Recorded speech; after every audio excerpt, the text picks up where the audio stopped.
In today's video, let's dive into an analysis of Israel's strategy in executing a large-scale, long-range airstrike targeting Houthi-controlled sites in Yemen, marking one of the most significant military operations by Israel in the region in recent years. This airstrike was a direct response to a ballistic missile attack by the Houthis, with the missile landing near Ben Gurion International Airport, disrupting commercial flights.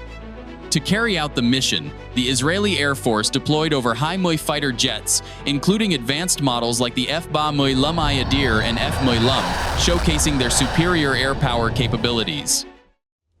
Given the long distance, the aircraft required mid-air refueling and were supported by tanker aircraft and reconnaissance planes to ensure mission success.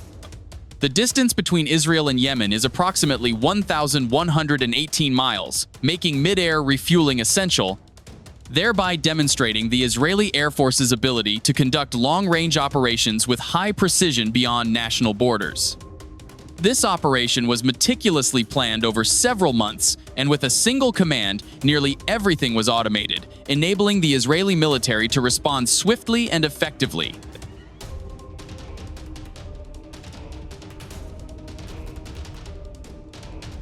Within just 24 hours of the missile attack, with predetermined GPS coordinates, the airstrike aimed to degrade the Houthis' military infrastructure and logistics network. Key targets included the ports of Hodeidah and Ras Isa, which play a critical role in importing goods and are suspected of serving as transit points for weapons from Iran. Striking these locations was intended to sever the Houthis' supply chain and significantly weaken their economic capacity.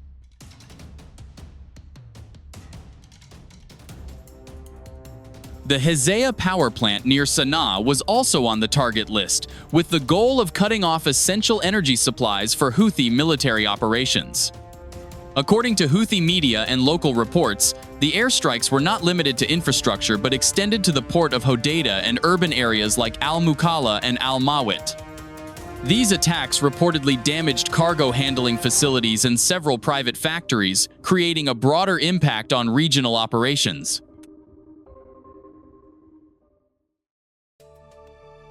In total, Israeli fighter jets dropped approximately 50 precision-guided munitions on pre-selected targets, including the port of Hodeidah and a cement factory near the town of Beijil. Although official sources did not specify the exact type of munitions used, precision-guided bombs are standard in such operations.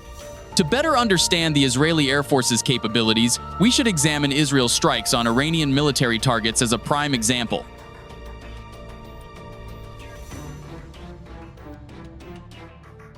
The Israeli military often employs free-fall guided weapons, also known as bunker buster bombs, relying on military-grade laser and GPS targeting technology. Of the 80 bombs used, the Israel Defense Forces (IDF) deployed Mark 82 weapons, bunker busters, and GBU-39S, part of a roughly $3 billion procurement package from the U.S. These bunker busters feature a laser sensor at the nose and adjustable fins just behind it.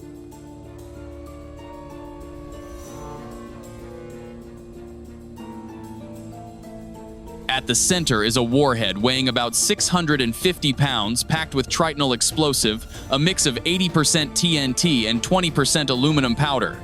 The tail section includes foldable fins for flight adjustment. To visualize the size, the bomb casing is about 19 feet long with a diameter of roughly 14.5 inches, designed to be narrow to reduce its cross-sectional area, allowing easier penetration through soil or concrete, reaching depths of nearly 328 feet when striking fortified targets.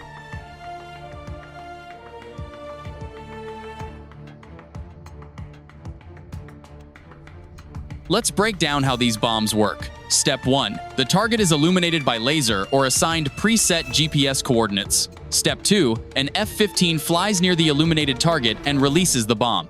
Step 3. After release, the guidance system at the nose connects with the tail and fins, enabling the bomb to adjust precisely toward the target. Step 4. As a bunker buster, it's designed to penetrate up to 20 feet of reinforced concrete or 98 feet of soft soil and structures. Step 5.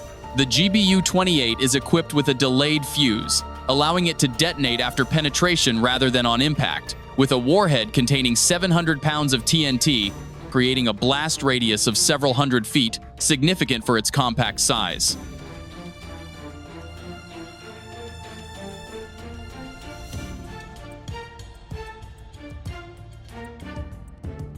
To gain deeper insight into Israel's airstrike strategy, consider a case study. Israel deployed nearly 80 aircraft or more in an operation codenamed Days of Repentance, launched around 2 a.m. While the flight path may seem straightforward, the planning was highly complex, involving mid-air refueling calculations and coordinating strike aircraft through Jordan, Syria, and Iraq, while neutralizing potential air defense threats in Syria and Iraq to ensure a safe return if attacked. Israel's strategy against Iran unfolded in 3 waves. The first targeted surface-to-air missile sites, radar stations, and air defense headquarters in Tehran, Elam, and Khuzestan. The second focused on destroying ballistic missiles, and the third aimed at military production industries. To bypass Iranian air defenses, they used ROX missiles, enabling strikes from near-target positions without deep penetration into enemy airspace. Surprisingly, Iran's Bavar 373 air defense system performed better than expected. We'll explore how this missile defense system operates and the strength of the Iranian Air Force in upcoming content. First, let's look at the Israeli fighter jets used in the operation, spearheaded by 5th-generation F-35S, F-16S, and ground attack F-15S, covering a distance of about 994 miles. Selected weaponry included long-range hypersonic aero missiles and next-generation ROX air-to-ground missiles. Supported by aerial tankers for contingencies during engagements with Iranian aircraft or on return from missions. ROX is Israel's next-generation long-range air-to-ground ballistic missile, uniquely allowing the crew and aircraft to control and maneuver the missile in real time until it strikes the target, even if the target has moved from its initial position. In high-threat scenarios, these munitions often use GPS-assisted inertial guidance to approach the target area before switching to an infrared imaging seeker in the terminal phase, destroying targets with deep penetration or fragmentation as needed. Astonishingly, Iran's Bavar 373 and S-300 systems successfully intercepted several Israeli drones and missiles. Briefly on the Bavar 373 system, it uses Sayad 4 missiles housed in 2 rectangular launch canisters, integrated with phased array radar to track both aerodynamic targets and ballistic missiles at medium to long ranges. One of Bavar 373's radars, the Mirai 4, is a phased array system with a range of 280 miles, which Iran claims can simultaneously track up to 200 targets.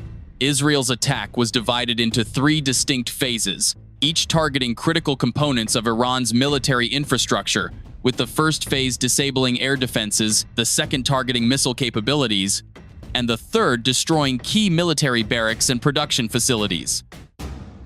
Areas like Tehran, Zanjan, and Kazvin were confirmed as attack sites, with some targets partially damaged.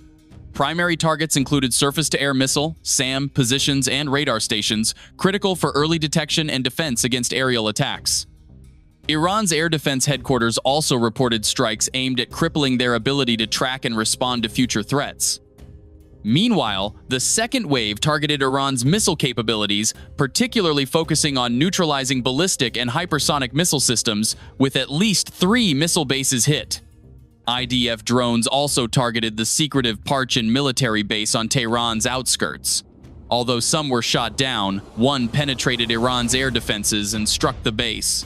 These strikes aimed to prevent Iranian missile counterattacks while destroying key logistics and command facilities in the third wave.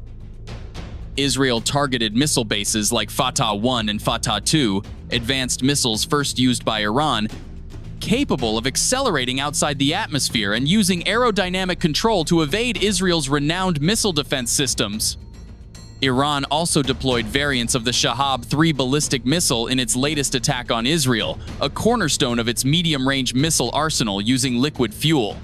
From space, military satellites can detect targets like fortified bunkers, and Israel is believed to have tested the newly developed Air Laura missile, with coordinate data rapidly transmitted to strike aircraft for precise attacks without entering enemy airspace. Air Laura is a precision-designed ballistic missile for striking strategic assets deep within enemy territory.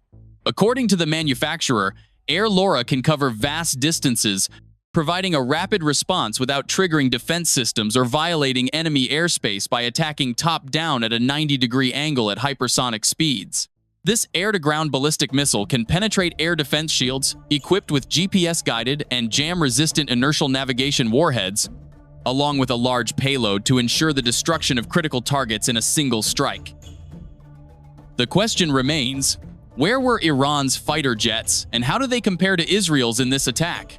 Iran's Spearhead consists of US-made aircraft, including about 64 F-4 Phantoms purchased during the Shah's era, serving as primary attack aircraft and considered the backbone of the Iranian Air Force.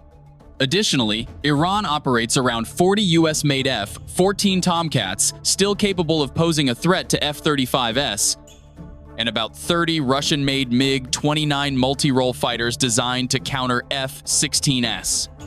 Another notable Iranian air defense system is the S-300, valued at $800 million, capable of intercepting targets at a range of 75 miles, and when fired on a ballistic trajectory, reaching up to 248 miles, demonstrating Iran's considerable defensive strength.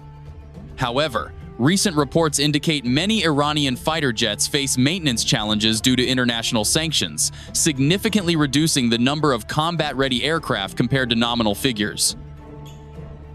It's time to wrap up. We hope today's content has provided you with valuable insights. If you found it interesting, please hit the like button and subscribe to our channel to stay updated on future videos. Don't forget to share your thoughts in the comments below. Thank you, and we'll see you at the same time tomorrow.